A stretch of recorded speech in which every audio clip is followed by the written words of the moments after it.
You will hear a conversation between a potential student at Clevedon College and a representative in the Information Centre. Look at questions 1 to 4.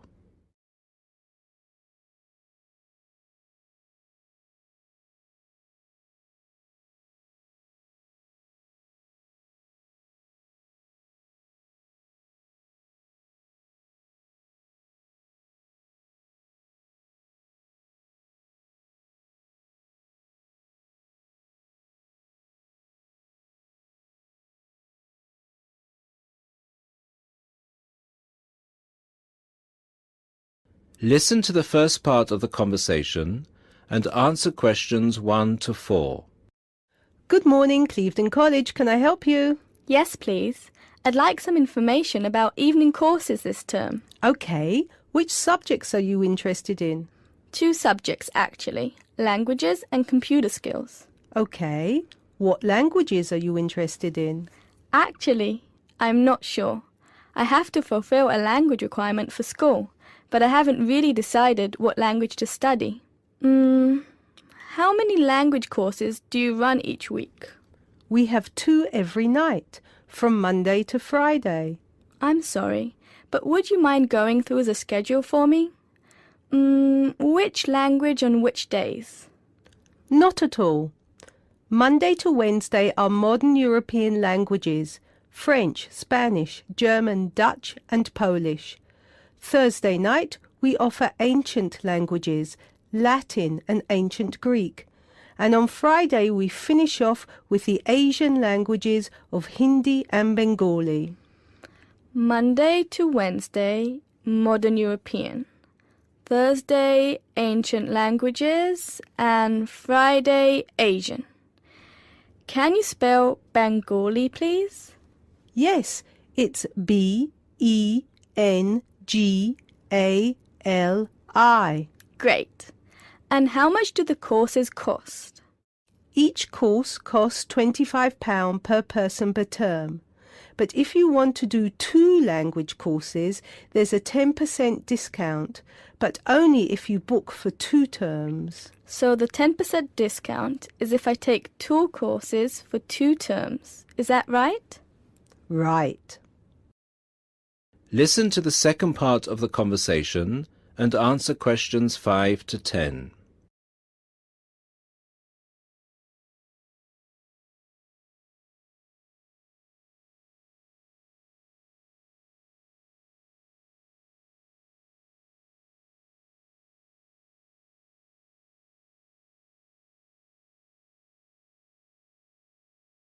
As the conversation continues, complete questions 5 to 10. Would it be possible for me to book my classes right now? No, sorry, the computer's down. What I suggest you do is call extension 9694. Oh, no, sorry, 6994 after 6 p.m. and ask for Mrs. Johnson. I'm sorry, I didn't get that. Did you say 6994 after 6 p.m.? Yes, 6994. Please ask for Mrs. Johnson. Thanks. Okay.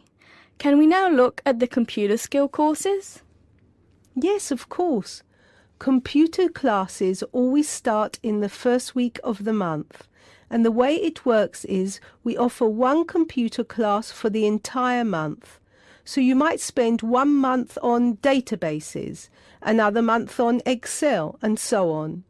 Classes meet once a week on Tuesday afternoons. The next class starts February 1st. Okay, so for the upcoming month, February? February is going to be databases. There are 24 places still free on that course, and it costs £40 per person. February, databases, 24 openings, £40. Okay. Excel starts in March, and that's nearly full. Only 4 slots left. It's £45. Okay, Excel, March, only 4 slots left. Got it. April is Outlook. That is never as popular since it costs so much more. but you get a free CD. It is £60 for the month, and there are 19 places left. Okay, April. Outlook, £60. Is that it? No. On the 3rd of June, we start a Word course. We have 16 vacancies for that at the moment. It's also expensive at £55. 3rd of June, Word, 16 vacancies, £55. Now, do I call the same number to book a place in one of these classes? No, you have to call Mary Jones, I think. Yes, Mary Jones. Extension 9623. Sorry, could you repeat that number? Yes, extension 9623. Please call her before 6 p.m. Okay, many thanks for all your help.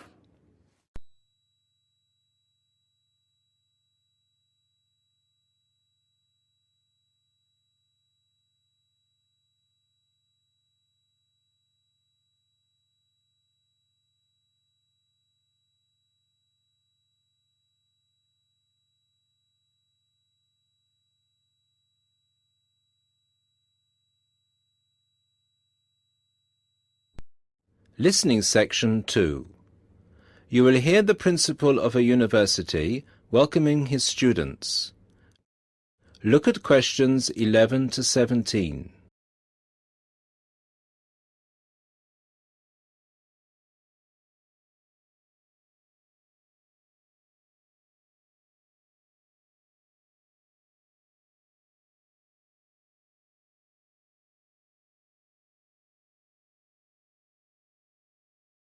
Listen to the first part of the lecture and answer questions 11 to 17. Good afternoon, ladies and gentlemen. I'm Dr. Donovan, the principal of Don Levy University, and I would like to welcome you to the Dinglewood campus, which is one of the 3 campuses belonging to this university. This campus, Dinglewood, is where I have my office, and it's also the location of the Languages and Science campus, so some of you will be studying here. Dinglewood is the most northerly campus. The business studies blocks are in the Churchdown campus in the centre of town, and the southern or Trailway campus, where history and architecture are situated, is to the south of the town. Those of you who are enrolled in any of those courses will be taken to your respective buildings at the end of this meeting. Those of you studying on the Dinglewood campus, you will have a tour later too. This building we are assembled in is the office or administration block, Block 39, and is where the weekly meetings are held. You are welcome to attend these meetings, as are all the university staff. You may want to, as many university issues are discussed at these weekly meetings. The meetings take place at 1:30 every Tuesday, so please stop by. 2 other important buildings are also located on this campus, the cafeteria and the on-site shop. You can purchase all the required books and any stationery you need for your courses at this shop. Please bear in mind that even though you have shown your ID passes to enter the site, you still need to use them again to buy anything in the shop or cafeteria. This is for security reasons. Now look at questions 18 to 20.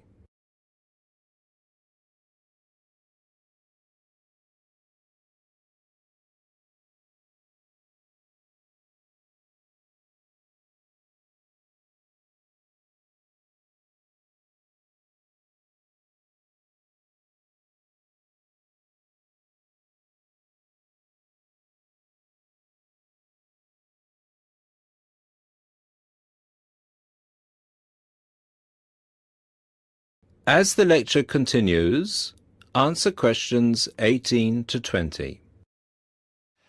Now, if I could draw your attention to the back page of your joining instructions booklet, you will see a small map of this campus, Dingle Wood. The block we are in now, the Office and Administration block, is located between the Languages Centre, Block 38, and the Physics School, Block 30. That's 3O. These are both on the right of the plan. The cafeteria, which is open from 7 a.m. to 9:30 p.m, is on the left of the plan. It is between the Chemistry block, number 35, and the University shop, Block 33. At the University shop, you can get all you will need in terms of course materials. The Biology block is block number 29, and you'll find the Biology block between the Chemistry block and the Languages Centre. Be careful with the numbers, as they are not always logical. As you will see, there are gardens on the right-hand side of the gate. These are being extended over the next 2 months, and a memorial fountain is being installed in the middle of the campus. This means that the campus will be very noisy during normal working hours. However, the campus will look much nicer when it is all finished. Right, so that's it for your initial campus orientation. At this point, could the language students all follow me, please? And the rest of you, please assemble under the banners which show your main topic of study, and you will be directed to the other campuses.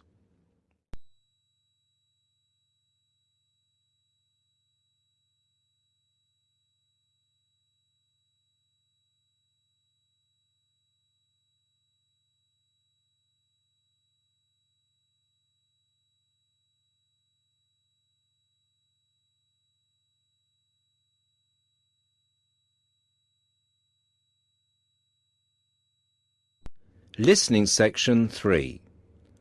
You will hear a conversation between two people who are about to share a project at work. Look at questions 21 to 30.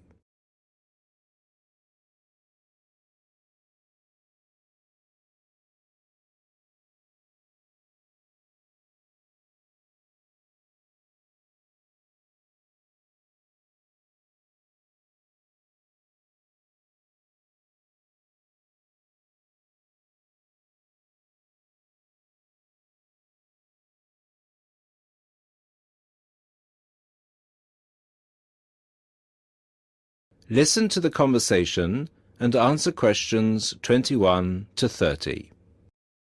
Hi Bill, how are you? I'm okay now, Sarah, but I was so ill last week. Oh dear, what was the problem? Did you eat that dodgy fish in the canteen? No.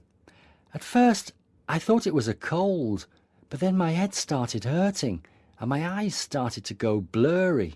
Oh, I'm so sorry. That sounds serious. Yeah, it's okay actually. I went to the doctor and he diagnosed me with a migraine. He gave me some medicine and I'm starting to feel much better. Oh, I'm glad to hear that. Well, I'm also glad you're in today because we have to work on a new project together. Oh, are we in the same section? No, it's just us. No one else. Mr. Donaldson put us down as B team because we live near each other. That could be fun. What do we have to do? Well, the project is partly internet research, then checking reference books for information to prepare a survey, which we have to use with people we know. Great! What's the topic? It's to do with shopping over the last 10 years. We have to find out how customers have changed their behaviour. Okay, so what's the first step? I think the first thing to do is to check the list of references he gave me. But my computer is in for repair, so if I check in the reference library, would you be willing to look up some references online? Once we're done with the reference checks, we can write the questions together. That's fine. I'll do the internet research. So What sort of shopping are we looking at? Only food or goods or clothes shopping? We have to find people who are willing to tell us about personal things, like deodorants, cosmetics, soap, or vitamin creams. The other groups are doing food, electrical goods and clothes. That won't be so easy, Sarah. People might think those things are a bit private. Yes, I thought about that. I'll ask the women and you can ask the men. That should work okay. Well, if you think so. Give me the list of references then. Sorry, I left them in my other bag at Joseph's house. I'll get them for you tomorrow. OK. Well then, this afternoon, I think I'll catch up on the notes from last week. Can you help me, or are you busy? I've made you a copy of my notes already to save you time. Here you are. Wow, thanks, Sarah. That's so thoughtful. Well, since there's nothing for us to do right now, shall we go for lunch? Well, actually, I'll have to catch you later. I have to go to a meeting this afternoon. Can I phone you tonight to arrange when to meet? No, sorry. I have a date. Can we meet in the laboratory for the first class tomorrow? I'm not sure, because I have to go to the library to collect some books. What about meeting there at lunchtime? Do you mean in the lab? Yes. OK. See you in the laboratory tomorrow at noon then. Sounds like we have a lot of work to do.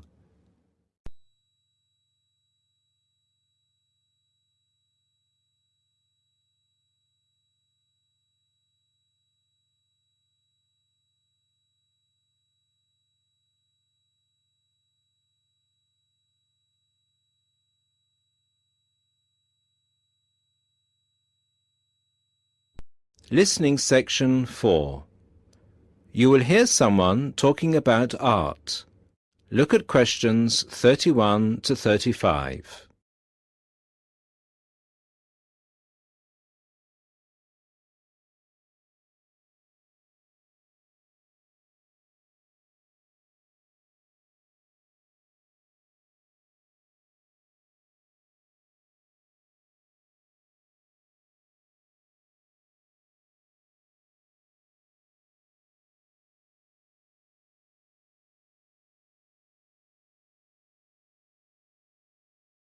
Listen to the first part and answer questions 31 to 35. Good evening, everybody, and welcome to the first in this year's series of public lectures offered by the Art Gallery.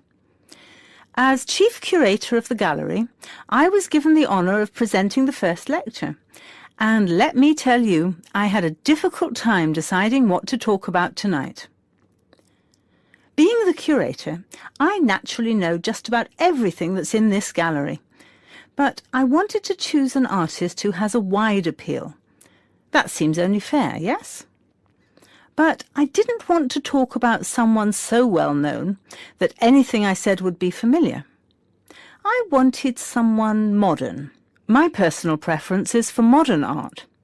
But, again, I wanted to choose someone who had the potential to appeal to all art lovers, whether they're attracted to traditional forms, Impressionism, Surrealism, or what have you.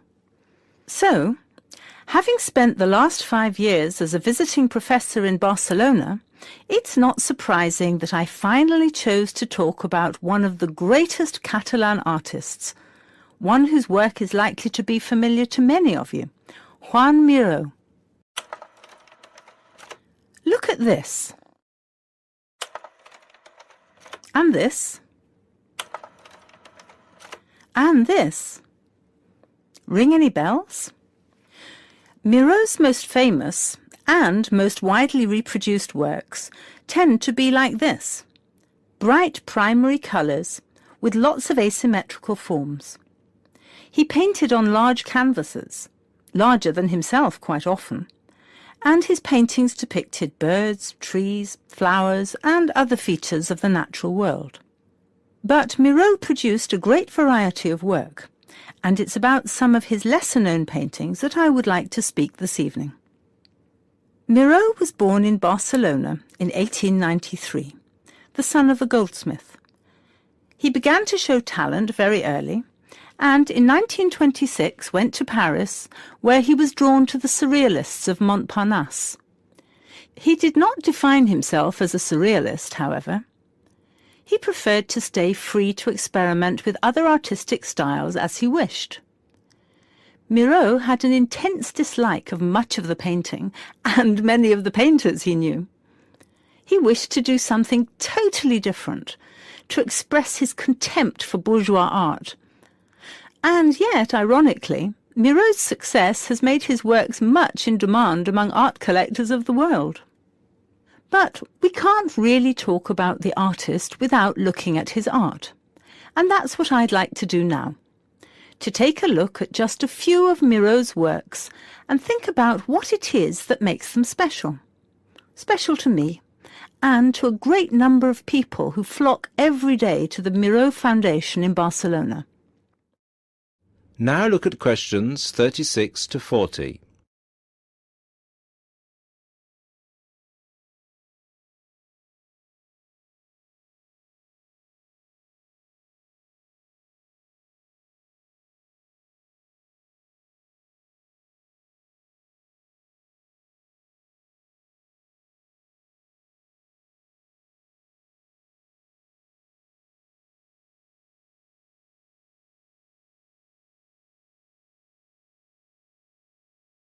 As the lecture continues, answer questions 36 to 40.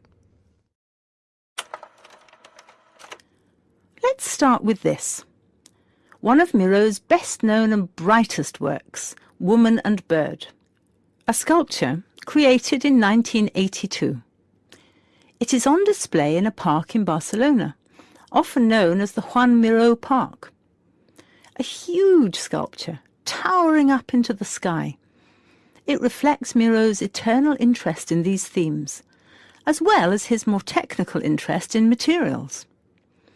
This sculpture is covered in mosaic, which gives it a naive and cheerful appearance. It is interesting that this sculpture was completed in 1982, just a year before Miro's death. I think it shows that, towards the end, he was feeling as playful as a young man. And I think he wanted to share this playfulness in a park on such a big, very public scale. And now, another representation of a woman, this time just called Woman. This was painted in 1976, a late work for Miro, and is a work we often see reproduced or on sale as postcards or posters in gallery shops around the world. So why is it so popular? I think the use of colour has something to do with it. People respond to these rounded shapes filled with primary colours, especially on a large canvas like this. Also, the fact that, while it is rather surreal, it is still possible to recognise the form of a woman and to see it as a sympathetic representation. It's a bold, bright painting, and I think that it awakens a reaction in many of us. And finally, something quite different, though still a woman. A harsh, even violent work that was completed in 1939, at a time when Miro was greatly influenced by events of the Civil War in Spain. It's titled Seated Woman 2, but it can be hard to find the woman here, as she's been transformed into a rather horrendous creature. So is that how Miro viewed women? As grotesque? Not at all. This picture can also be seen as strong, with a huge base and solid shoulders to support those who depend on her. In this painting, her arms and neck seem to grow as vegetation out of her shoulders, representing woman as a fertile ground, perhaps.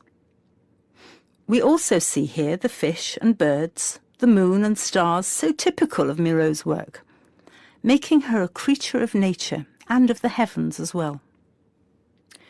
And that's all we have time for this evening, I'm afraid. I hope that you've enjoyed this brief look at Miro's work and that you will enjoy the other lectures that follow this one. Thank you and good night.